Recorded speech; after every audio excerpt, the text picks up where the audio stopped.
Yeah, I would like to welcome you all to our seminar series. Actually, this is part of the new Division of Environmental and Population Health Biosciences, and we established this Emerging Environmental Health Challenges seminar series. So today's lecture is a little bit in a broader content. It's not focused per se on a specific environmental health challenge. It focuses on sustainability. And more importantly, what we do as part of the higher education, a higher education institution in education in and for sustainability. And I'm delighted and honored to have Wendy Purcell visiting us today. She is one of the global leaders in sustainability in education and for sustainability. She is from Harvard School of Public Health and the Harvard Extension School, where she's leading programs in this domain. There are discussions at the School of Public Health here at Rutgers and across Rutgers on sustainability, and as part of this discussion for also moving this sustainability forward, I reach out to Wendy and make sure she's one of our speakers on this topic.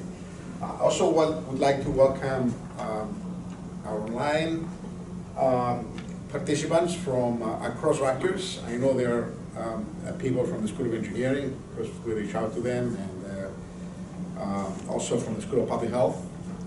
So that's one of the first things we have to do in terms of changing our perspective in sustainability. Sustainability means we have to abandon this vertical modus operandi that we focus in one area, and we really need to do things very holistically.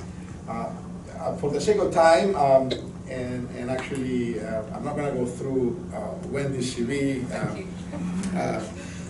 She's a emeritus professor of pharmacology from UCL in the UK, emeritus president of a university. She's an amazing and prolific writer, a number of books in this domain, papers. So I won't do any favor to her if I start reading what we put here in terms of history. So welcome to Rutgers, welcome to UTSI, and look forward to your seminar. Thank you so much. And, I'll be measuring the applause at the end. So can I thank Phil and Helmut and Nancy for making me feel so welcome. Thank you so much. All of you online, thank you for joining. All of you in the room, thank you for joining.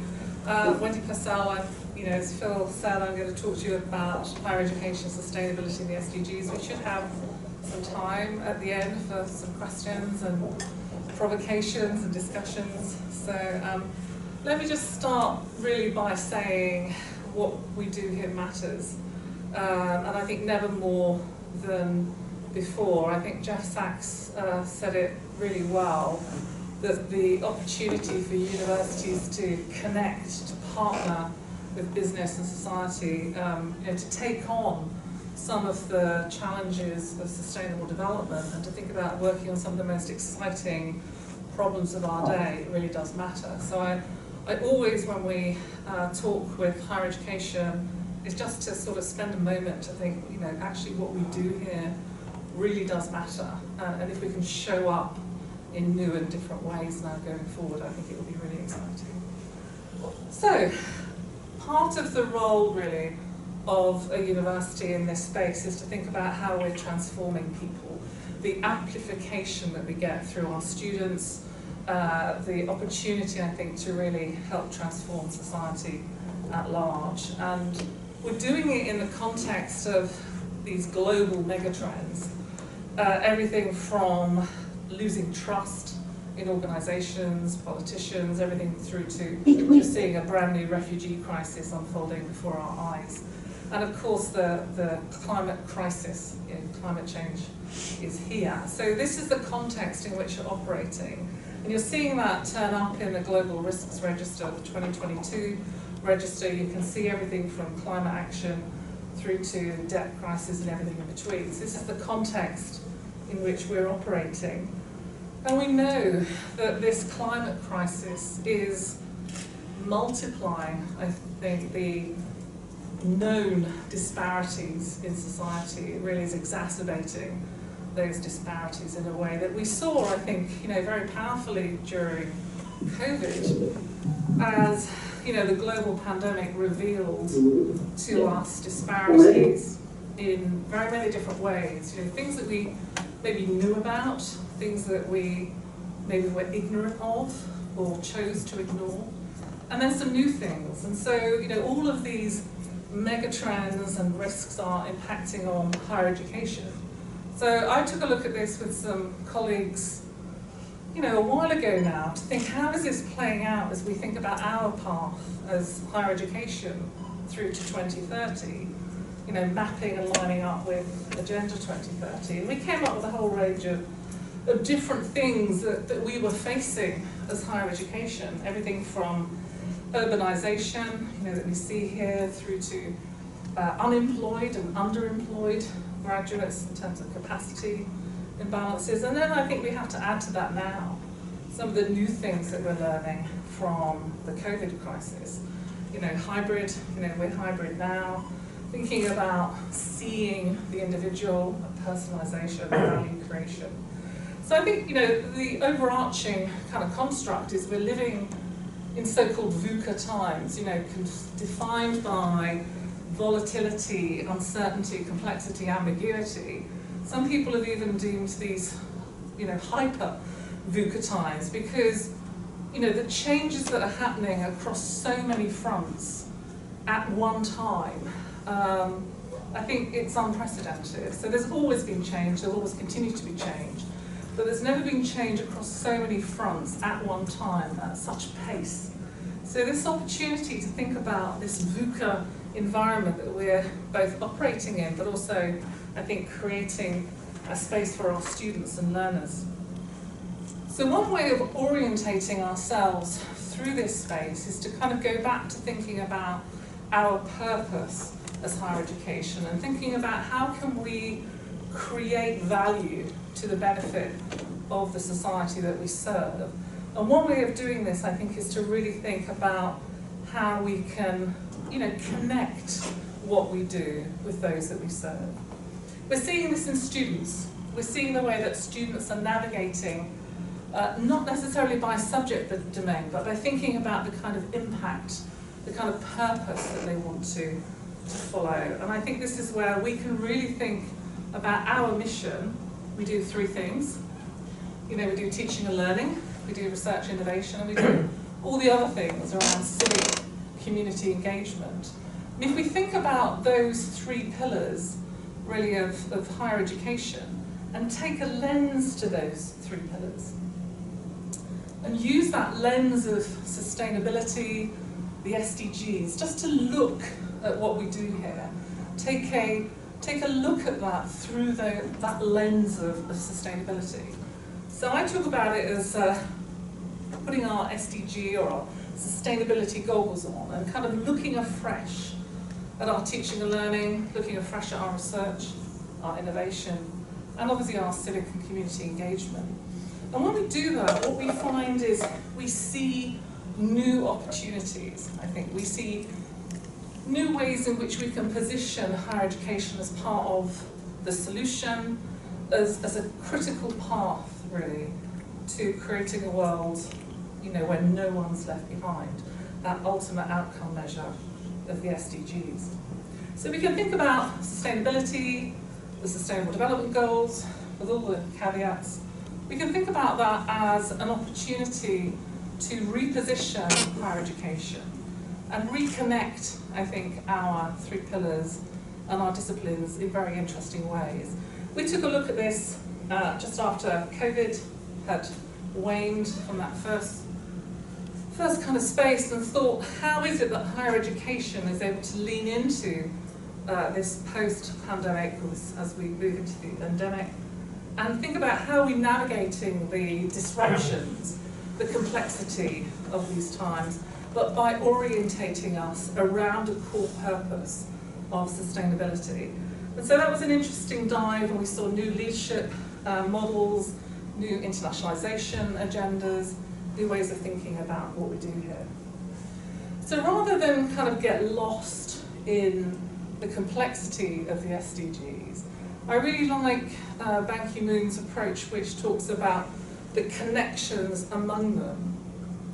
That as we think about lifting people out of poverty, as we think about economic growth, we are also thinking about how we save our planet. We're looking at the connections among people, planet, prosperity in a really interesting way that starts to ask us to hold in dynamic tension different issues and adopt a kind of both-and lens. So rather than getting lost in those goals and the targets, and who was at the table and actually who wasn't at the table when they were being drawn up, let's think about them as the nearest thing that we have to a strategy for our world. Let's think about, as I say, that outcome measure of creating a world where no one's left behind. But more importantly, rather than thinking about them as individual boxes, let's think about them as a connected, nested agenda. This is where it gets very exciting, I think, for universities. Instead of thinking about individual disciplines, let's think about the way that they connect and collide in interesting ways, but still retaining disciplinary focus. So here under the kind of, on one side of the panel, you'll see someone has taken the trouble to map the different targets underlying the SDGs and showing the interconnections and those interdependencies. So as you lift people out of poverty, if you invest in education, you see the kind of outcomes and the influence, the ripple effects across those SDGs. And similarly with the Stockholm Resilience Centre's approach and taking those boxes and showing the way that a healthy economy is nested in a healthy society, and that has to be held up by a healthy planet. So it's showing those interconnections. And again, I think for us as faculty, it's starting to think about the interconnections among our disciplines and how we can connect them in really new and interesting ways. So let's look at those three pillars. Let's think about what we do here. So looking afresh at our teaching and learning means that it starts to show up opportunities around how might we use our campus as a living laboratory? How can we think about education for sustainable development? How can we think about the cooperative and engagement with business and the community in different ways? What's in our curriculum that needs to be carried forward? What's missing? What programs might be missing? How might we really lean in and play our fullest part in this agenda? So we can take a look at some work that I do with engineering, which is through the European University, ELISA, a group of universities across Europe coming to develop a new European engineer that's focused really on addressing these grand challenges as defined by sustainable development.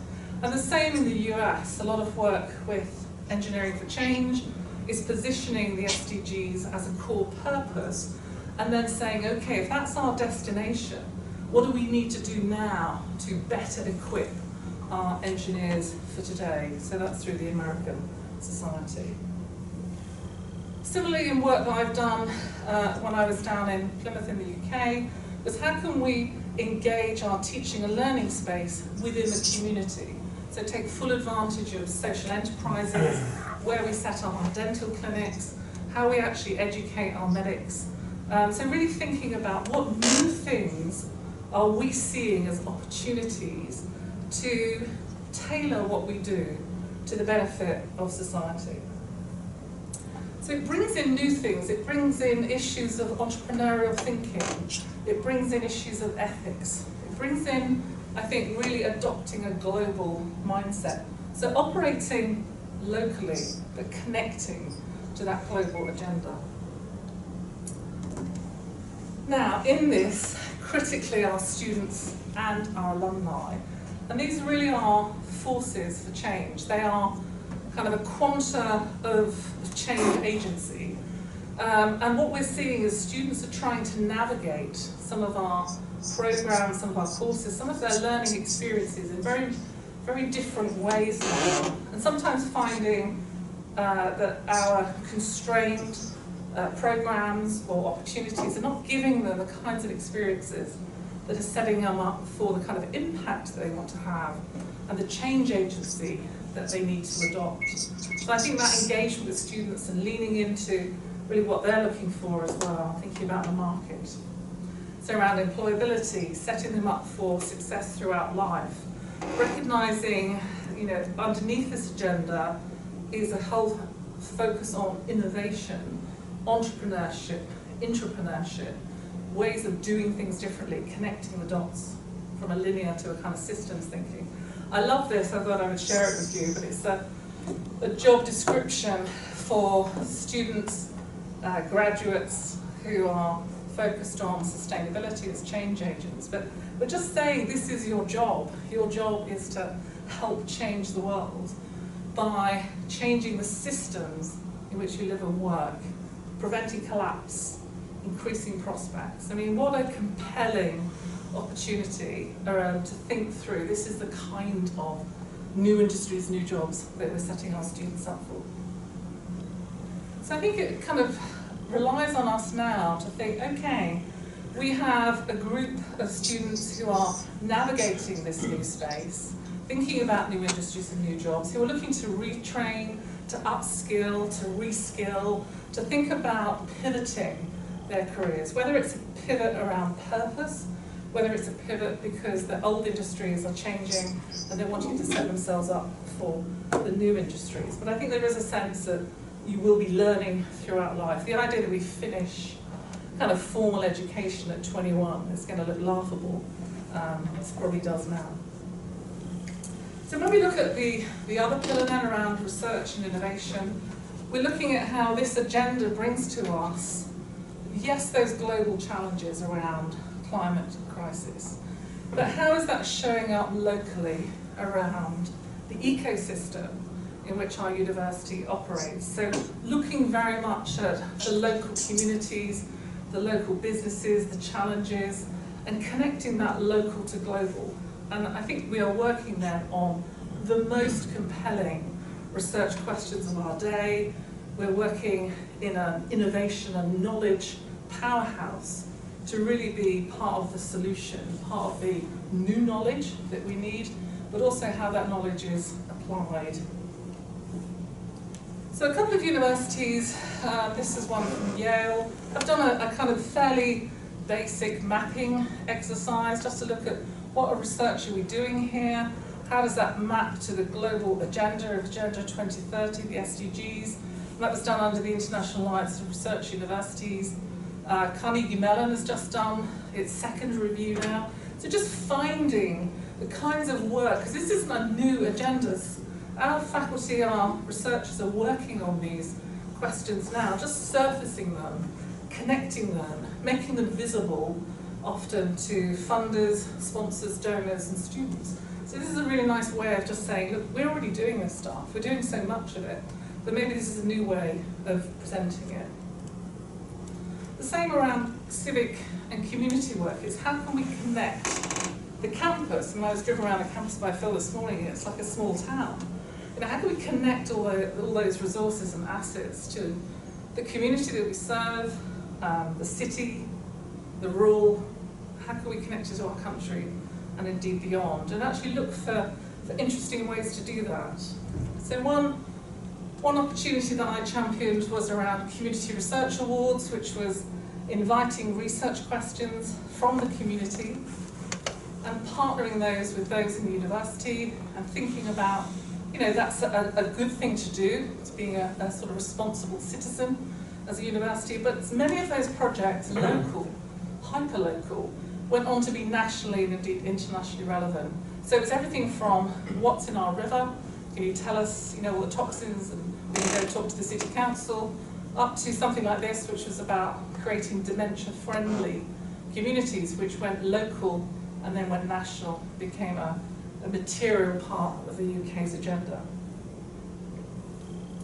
Similarly, I was involved with creating, I think, one of the largest investigations and reports on how do universities contribute to sustainable, I kept putting the word sustainable in the report, sustainable economic growth, and how can we play our fullest agenda, particularly when we're looking at that city region as being that kind of model of growth. So that Whittier review was a really important part of that work.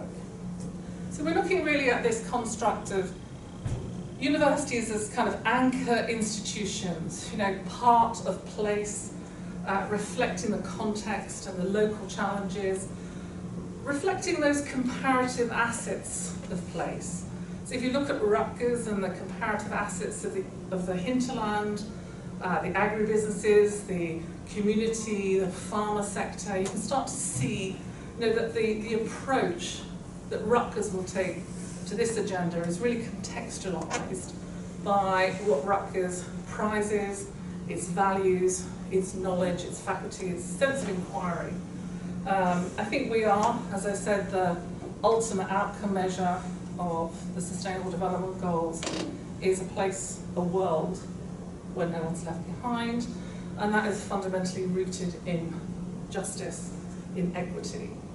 And then you're thinking about the relationships that we enjoy as faculty, as professionals in universities, and how can we create partnerships which are value-creating partnerships by working with others. So that sense of really recognising our anchor responsibility. I'm going to give you a couple of examples from some of the research that I've been doing. One is how, this was in Madrid, how a master's programme within a university, so that was the academic innovation, how the development of that master's programme as a collective endeavour, rooted in one school, but a collective endeavour across a university, how that master's programme led then to some new governance mechanisms, a structural innovation, which helped that curated space become a thriving place for conversations, and how that really started to transform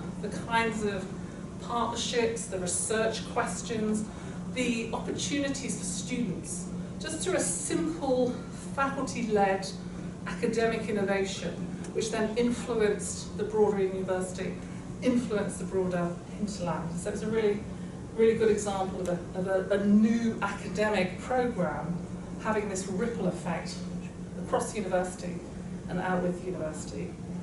That model took on more complexity as some of those partners emerged to be working with a city on its climate neutrality, working with businesses that were transitioning around their energy. And you start to see a simple, you know, kind of academic endeavour of a master's linking and rippling out now to helping climate neutrality in one city, but joining up with other climate neutral cities as part of their agenda.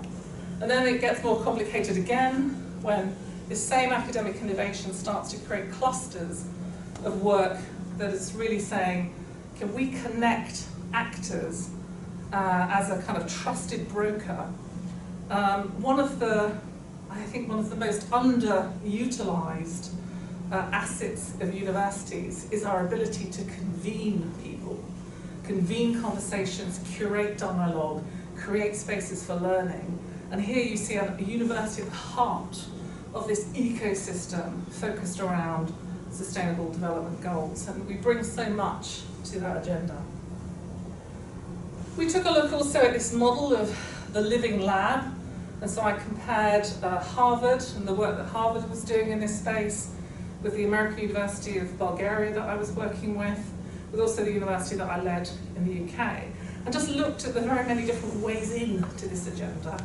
And I think what you find is there's no one way. And so, you know, what Rutgers brings to this agenda with its unique ecosystem, its unique faculty, its unique value set, will be very different and very distinctive from what other universities might do. And that's, I think, the excitement about how can we bring our strengths as a university into this space. So this living lab model allows us to translate, educate, amplify, You know, it's a really powerful, flexible model that says, let's put the question in the middle of the table and let's gather around interested parties to really focus on concerns that have different perspectives, which rely on different disciplinary approaches. So this kind of brings us to a space that we're really, I think, recognising the local and the local context of place mattering in this agenda, and how we then connect that with other universities through all sorts of networks, and I'm connected to, I think, most of them in the US. So thinking about our contribution, how we create these global partnerships, and create opportunities for global citizens as well through our students.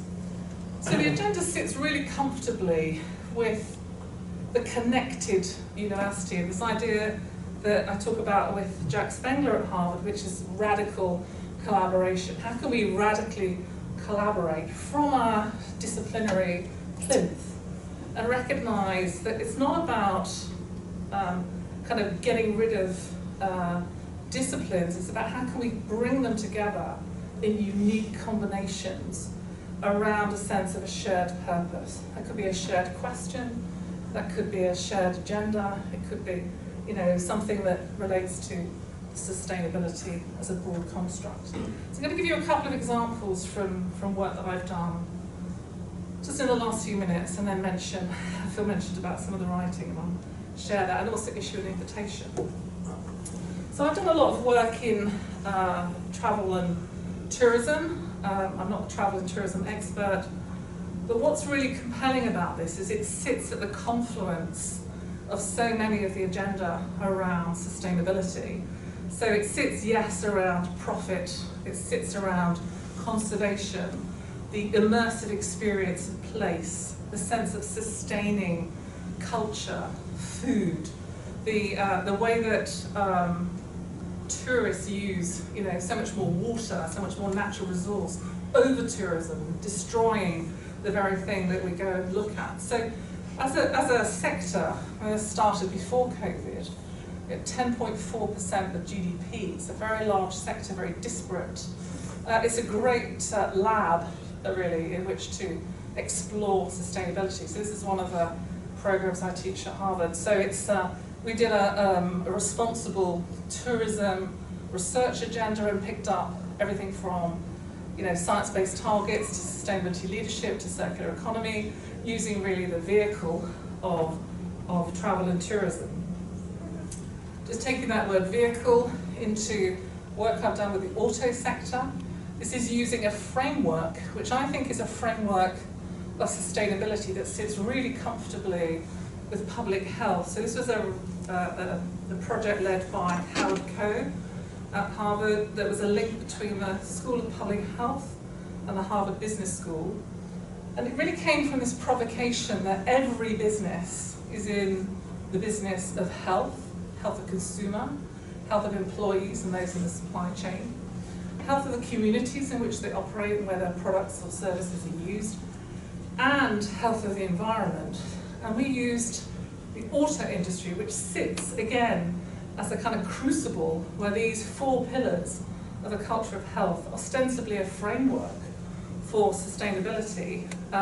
It's a wonderful laboratory to look again at how they're navigating social justice issues about underserved populations with respect to electric vehicle infrastructure, to those that are exposed the most, through to issues around employee health, well-being, flourishing. So it was a great laboratory in which to explore culture of health, but bring that unique perspective of higher education. And then finally in this space, it's the work I have led with Leaders on Purpose. So this is corporate leaders who have placed sustainability as a core platform alongside their focus on developing profits as well as people, and understanding from them, who are on the kind of front line of some of these dialogues and tensions among these pillars of people, planet, profit. So everything from insurance through to banking, through to Orsted that made that big energy transition, hotels and everything else. So it's a wonderful up close and personal with these CEOs and getting those insights on the language that they're using, the approaches that they're using, and the challenges I think that they're facing. So from Natura, you can see the kind of way that they are recognising, just really simply, you can't run a business on a dead planet. So, just a very simple truth.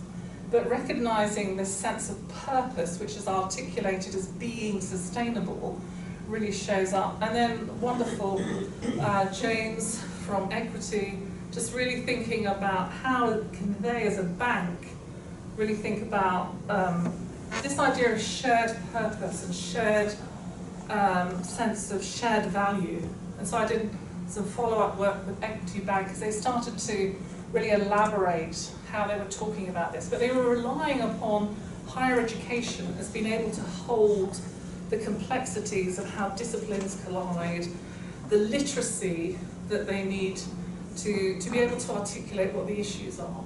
So I think we have a huge role to play working with business.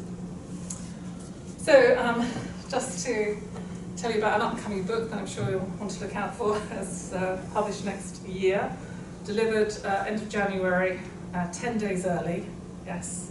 So in terms of marshalling academics towards a sense of delivery, tick. So in terms of this is going to be the handbook from Bloomsbury Publishing, which is really taking sustainability as the agenda for transformational change.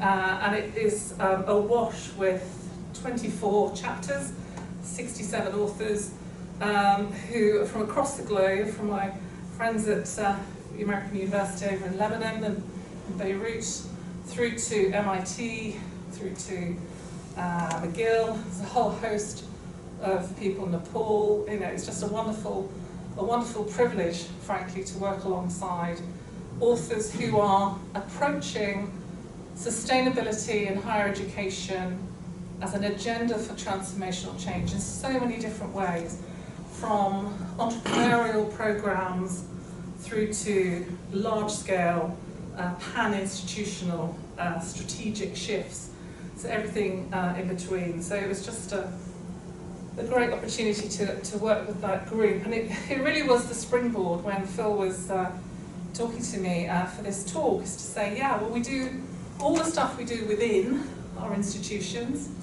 We're changing our programs, we're thinking about our research in different ways, we're thinking about how we respect disciplinary identity, but bring disciplines together in unique ways to really marshal our assets in novel ways to address these issues.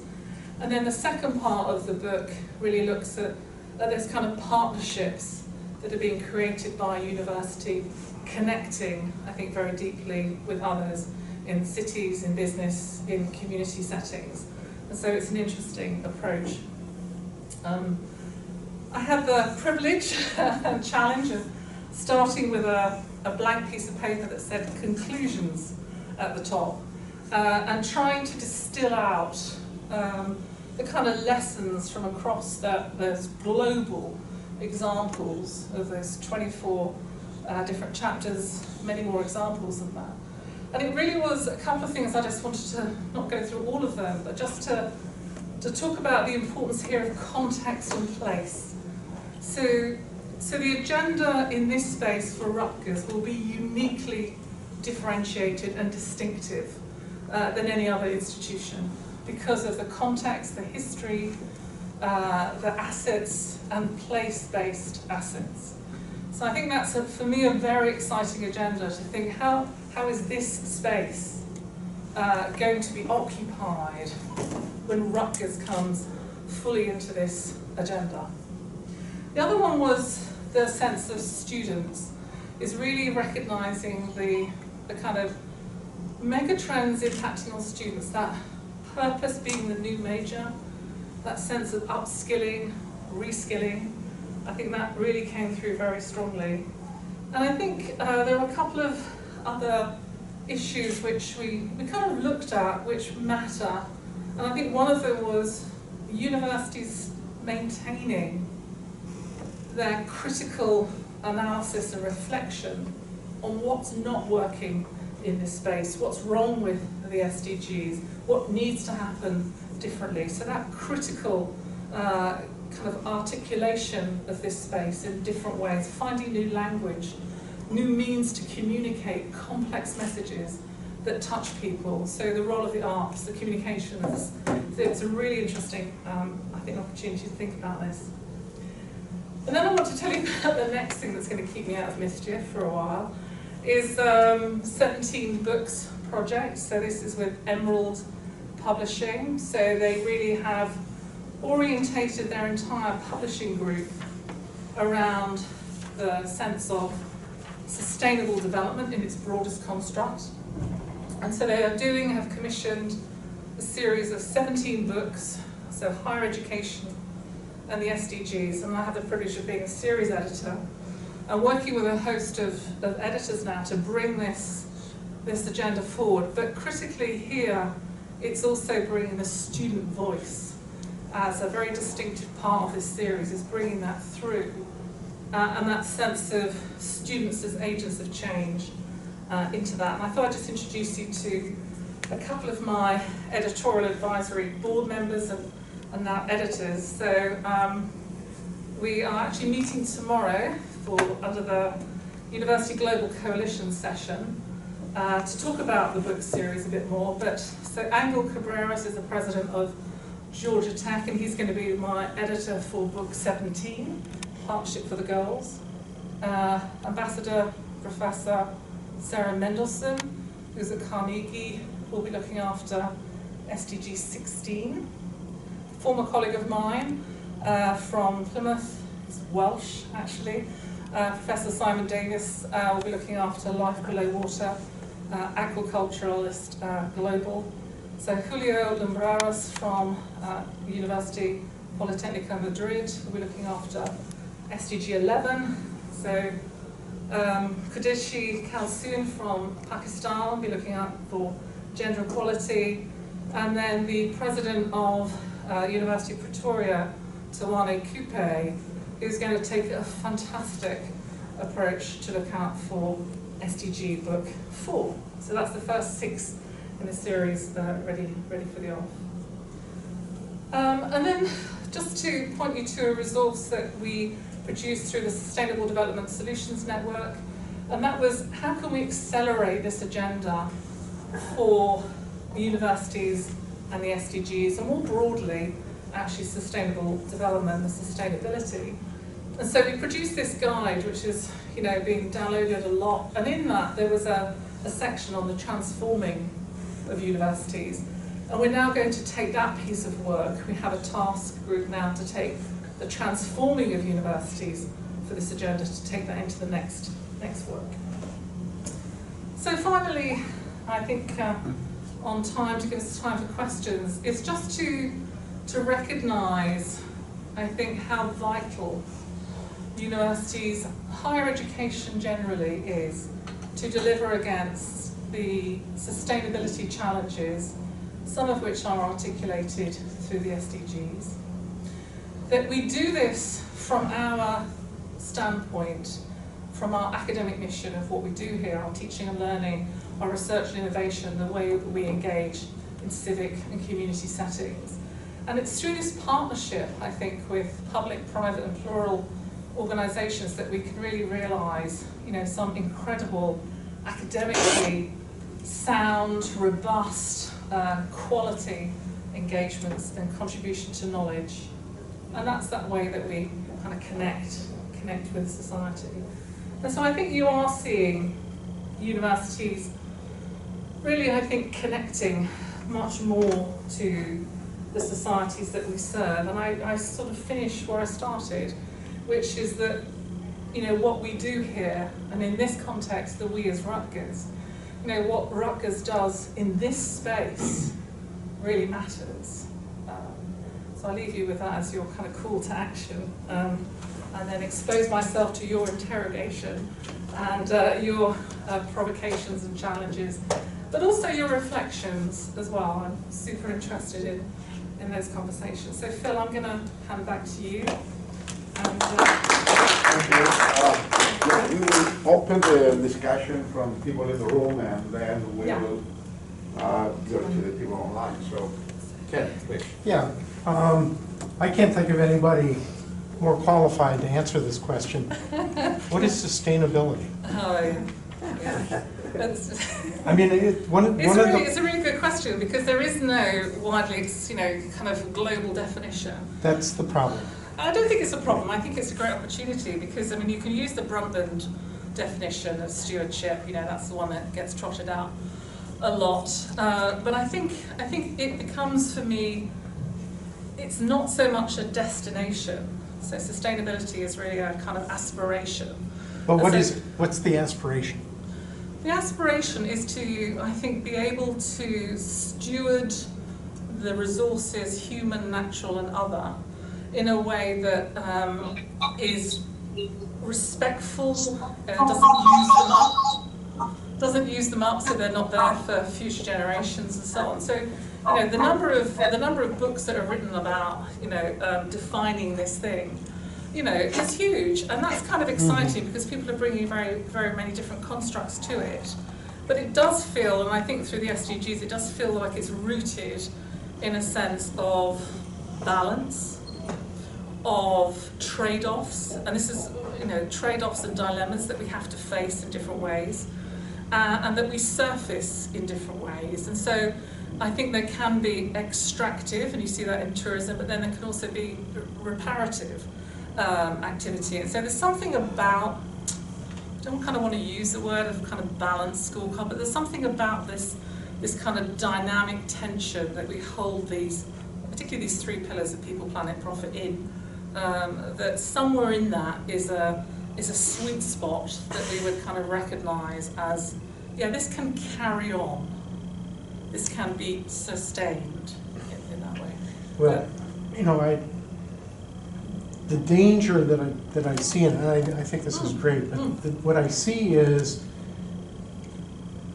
it's always dangerous to support things that are too easily half understood. Yeah, I understand that. So when people are rallying around sustainability, the question is, what are you rallying around? A bumper sticker, a flow diagram, or a philosophy? I think that's a very fair challenge, and that's why I think in that sense of the conclusions from the book is that we have to, I think as universities, and I think you're pointing to this, is we have to continue to be the critiques. We have to be, that reflective space and hold people to account and say, but actually that doesn't really do it. That doesn't really show up there.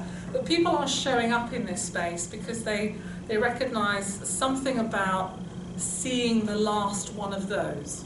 They're showing up in this space because they are really concerned about the differential impact of COVID on different communities.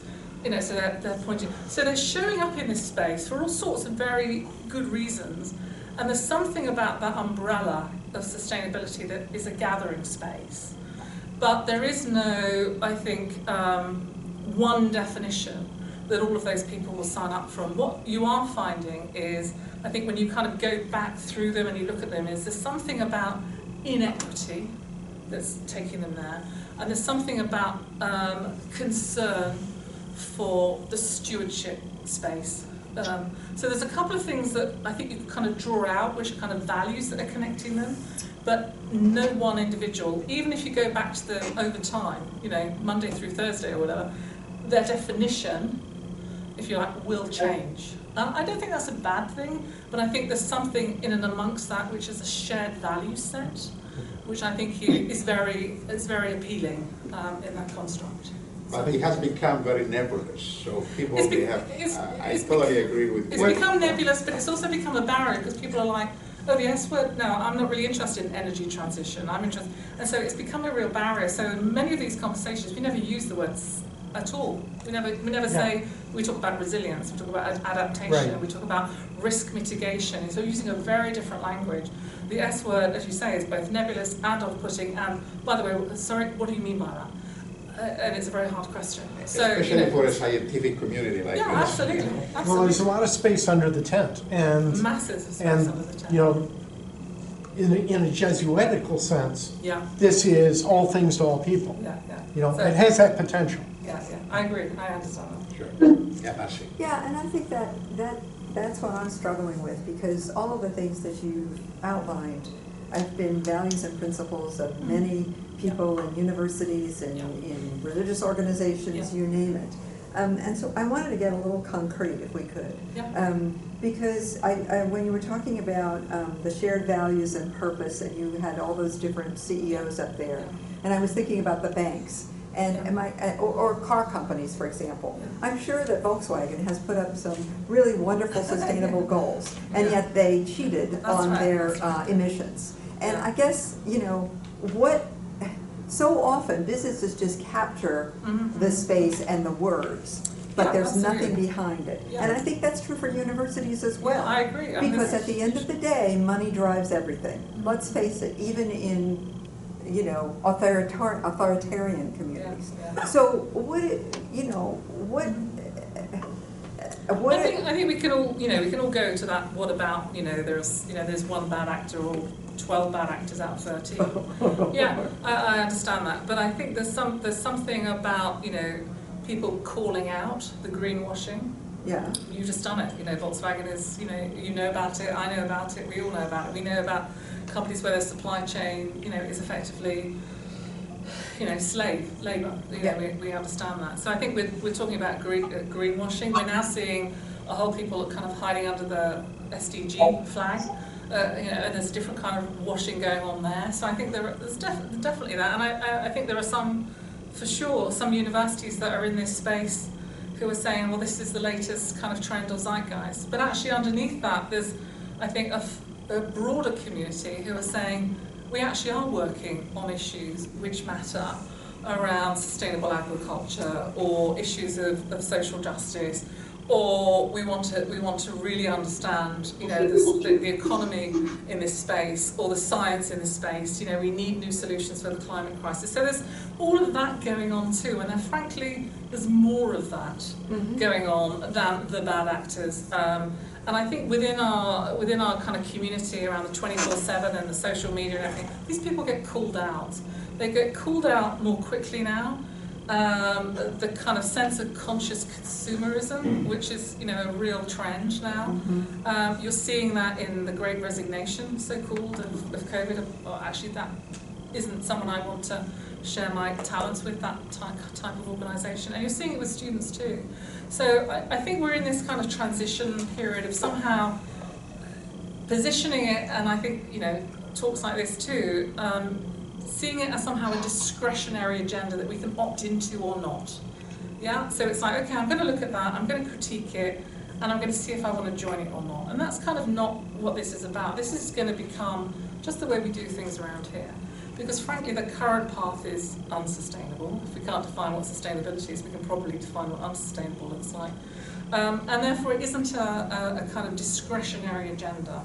It is going to influence how we think about our courses, our research. Is going to create new opportunities. And I think that's the kind of mindset that I kind of want to bring to it is let's look at this afresh and think about this rather than, as we do, I think brilliantly always, as faculty argue with the exam question, if that makes sense. It's kind of okay. Yeah. So my understanding is that Harvard has had a program in sustainability for a while, and you've played a major role in that. What does that look like? What does the curriculum look like? What do you teach? Yeah, it's a really good question. So I don't know the currency that you use here, but it's in 12 blocks. So that's the full masters.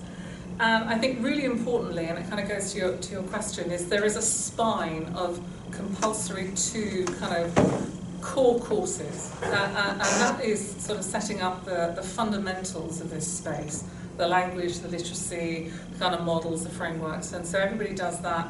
And then there's a suite of modules that you can follow depending on your own curiosity. I was talking earlier with one of the colleagues here about being able to follow your sense of curiosity. So it could be that you could follow, the core science modules because you're really interested in climate adaptation or climate and public health. You can follow others which are around new economic models and new leadership models. There are other modules where you can follow things around law or food security. So what students can do, and then they out with either a full research thesis, a consulting project, so a real consulting client, either in business or community settings, and or a capstone project and some more electives. So it has real flexibility, but I think what's been really good is it also has signatures around graduate certificates which are stackable towards a master's. So a student can come in, do the core courses, take something that makes sense to them from their professional, personal issues, and then continue along through the master's, or they can stop at one point with a graduate certificate.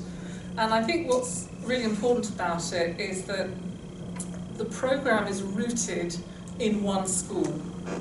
And it allows that firm anchor, that spine, if you like, of the program to take on that flavour of that school, but to then be a kind of invitational space for other faculty and other courses around the university to contribute to that space. And then the student is sitting as the recipient of all of that different input and different disciplinary kind of architecture and methodologies, and that's the melting pot, becomes that student experience. And so it's a very flexible model. So are the core courses sort of a case studies of successes and failures and challenges, or what? No, so one core course is really all the fundamentals around sustainability and the language and the climate crisis and the global goals and all of that kind of literacy that you need to be able to operate in this space. And the other one is really the critical evaluation skills that you need to hold to account, to look behind the greenwashing, to really kind of get behind this in a way that makes sense, where it is the real kind of critical analysis that we bring as higher education. So that's that part of it. And then you can go off on your journey of curiosity around the other spaces. So it becomes a curated journey, but it has flexibility in that. Yeah, Michael. This is very interesting. I very much appreciate that you've presented this in a way that's aspirational and approachable. You can actually get your hands around a program, even if you can't get your hands around sustainability itself. And I give a lecture, which I'm going to rename now Unsustainability. Yeah. It's about ecology, food, and war. And they comment that the next 1 to 2 billion mouths that come to Earth are all going to be in countries that are already food insecure. So I sort of came into this with the idea that we only use the word sustainable when we know it's not. So now the question. That's really this is the 50th anniversary of the Club of Rome report, Limits to Growth, which has been systematically ignored, except by not all ecologists. Do you think, or in what way, is sustainable development not an oxymoron? I think that's really good, because I think in some ways it is.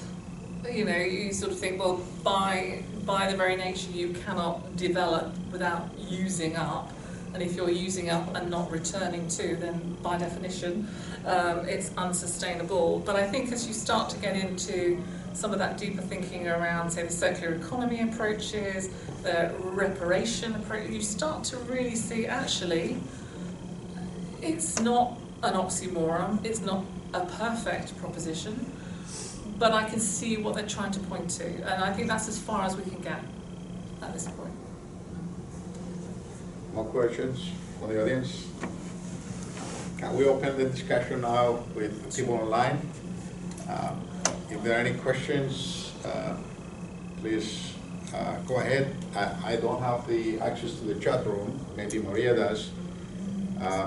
Identify yourself and go ahead and ask the question. She's in her office. Yeah, maybe there are no questions, but I also have a few questions would like to ask Wendy.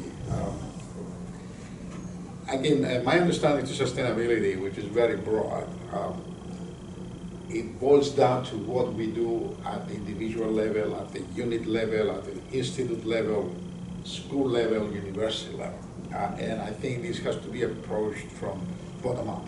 I mean, if we expect the leadership at the university level to put the goals and objectives, and then this trickle-down approach, I don't think it's going to work. And it didn't work. As a matter of fact, it didn't work. So, you know, what would you advise? Let's start from the institute. We are here at the EHSI. How do you advise us? What do we need to do, you know, to start implementing these SDGs in an effective way? And of course, even at the personal level, we have to change the way we approach things, the way we approach and teach our classes, a curriculum which has to be more interdisciplinary. I think we're lucky in the School of Public Health or Public Health. We're all public health professionals, and by design, we are very interdisciplinary compared to some other parts of a university. So I think it's easier for us to embrace. So what would you advise this institute to start doing? Well, I mean, a couple of things. One is I do agree with you that it has to be driven at that local level of individual faculty, individual. So there are a couple of examples of top-down where it's been no more than a permission slip for faculty to do their individual piece. So that's the only ones where that's worked. I mean, I think the other piece of this is to surface current activity. I mean, I think, again, sometimes these conversations start, well, you know, we had thought about that. You know, we've done some stuff in this. You know, so it isn't ab initio as an agenda. So there's lots of work going on now that could simply be surfaced in the way, I mean, you just did it, you know, you surfaced, so well, I'm going to call my course this. So there's a lot of work around that. So it's almost like, I hate to use the word audit, but it's almost like, okay, let's just surface some of the things that we're doing here and just surface them and make that clear. And in that surfacing, what happens is you see new connections and you see gaps. And I think School of Public Health is a great space for this because it does have at its heart almost all the disciplines. It's like a mini university. And so it can actually engage in these disciplinary conversations in a way that's much more difficult in other parts. So it can be that vessel that holds those conversations. So I would say start with surfacing what we're already doing and make that really clear, and then use that as a kind of gap analysis. Use that as, oh, I didn't realise those two things were happening. I wonder if we plugged them together and got those two people to have a chat with each other, what might emerge. And that's a great way just to kind of go from where it is now to really fast-paced movement quickly, and then you see some directions come out of that. That's where it's worked really well. That's why I use that audit from Yale. They did exactly that at university. I think what has to happen also is a planned devotion of time to what you're describing, because what it reminds me of is that we did a workshop. I mean, we did a retreat. You know, everybody does a retreat, and then they come up with their strategic plans, and then the strategic plans get put on a shelf and they get dusty. And so I guess you know what I think you're describing is that when you go through that process, you do bring those things to the surface, but then we often get bogged down in the day-to-day details and the day-to-day, you know, economics of running a place without stepping back and making a time and space to do that consistently. Totally. And that's what I think doesn't happen. Totally agree. And that happens so often, I think, in universities, is that we give up all of those really great ideas and that thought and that time to go to those things, and then it's thank you very much, and there's nobody to throw that to say, okay, go make that happen. Right. And so that is the space where, you know, it's getting all that stuff and then it's throwing it to someone to say, go make that happen. And that's really important. Otherwise, there is you build up a kind of lack of trust of next time you're invited, you say, well, nothing ever happens. So why bother? Right. You know, I've often run things in this space which you run this loop which says, you said we did. So I will have an event like that, and it will be like, you said we did, so that you actually get feedback that A, you were heard, and what you were heard was this, and this is what happened on the back of it. And so that's really important, because then the next time you're invited, you're more likely to say, okay, I think I will rock up to that, and actually I'll share again, because now I'm being asked at the next level. And it's also asking, I think, faculty and those kind of gatherings the right kinds of questions. What are we missing? What have we not seen? Really, tear this piece of paper apart and really do your best work in getting us to the next level. So all that editing, reviewing, all the things that we do very naturally is arguing with that proposition. And I think that's the exciting thing, because what comes out of that crucible is so much better than anything that any one individual could come up with. So I do think also it's bottom up with students, employees, everyone. I do think that that's where it has to come from in challenging the existing. But I also think when you have certain leaders who set an example and say, this is what, I think of J&J back in the day when they did their, wellness, and that was a priority, it can change the institution. That credo, for example, when I talked to the guy at J&J, it was very much a lived experience. I think it is both and, it is bottom up, but if it starts top, it doesn't really work. But when it is a kind of groundswell, getting the sort of permissive, supportive guardrails and that kind of enabling environment is really important. So, having the dean recognise, having that sort of sense that this fits with a broader university agenda is actually critical. Otherwise, what you get is lots of local initiatives that never reach their full potential in making that difference. So I'll ask the same question from a different viewpoint. Most people probably are not aware that Rutgers invested countless man hours, and I served on one of multiple subcommittees on sustainability. And I'm sure somewhere, because I know that we had this monster retreat at the back end, created this huge document on sustainability, volumes and volumes and volumes. The next president who came in, not as priority, gone. So regardless of top down, bottom up, whatever else, how do you keep sustainability on anybody's sustainable when the next initiative is going to come and supplant? But in all fairness, I think as a society we made huge progress the last 10, 15 years. It has changed. Look at, I think the corporate responsibility has increased dramatically. You have Starbucks now talking about, food packaging. So Phil, I would argue that we've been fighting this battle of sustainability from an environmental standpoint now for 75 years since Silent Spring.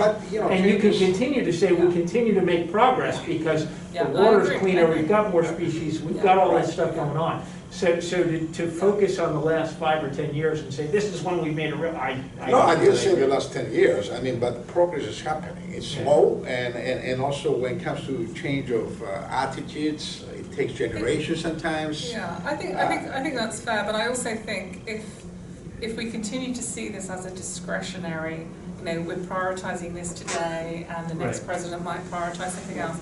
That's kind of setting ourselves up for failure. If we're seeing this as the next normal, the new normal, this is, we have to think about this in different ways. If we're seeing our student numbers disappear because we're not offering, so there are some ways of making this not discretionary. It's the way we do stuff around here, and it's that mainstreaming of this kind of thinking, and a lot of it we're doing already. And it's just surfacing that in a new way. But I do think that the ES and G of sustainability, the environment, social and governance, we've spent a lot of time, defining the problem around the E, the environment, and getting better at describing the problem. We've really paid very little attention to the kind of socio-cultural spaces around S, the society, and again on the governance, the systems that we're operating, the reward strategies and all of that. So I think we've still got those other two parts of ES and G to spend a lot of time on. Frankly, we've got many of the technological innovation solutions to some of those challenges. What we haven't got is the change capacity to uplift them, or the governance structures to get them done. And I think that's part of our problem now. As far as the egos, you may want to talk to the guy who just said we've passed the tipping point. I know, exactly. Okay, well, I guess unfortunately we have to leave here, and thank you, Wendy, for making us to rethink things and start discussions on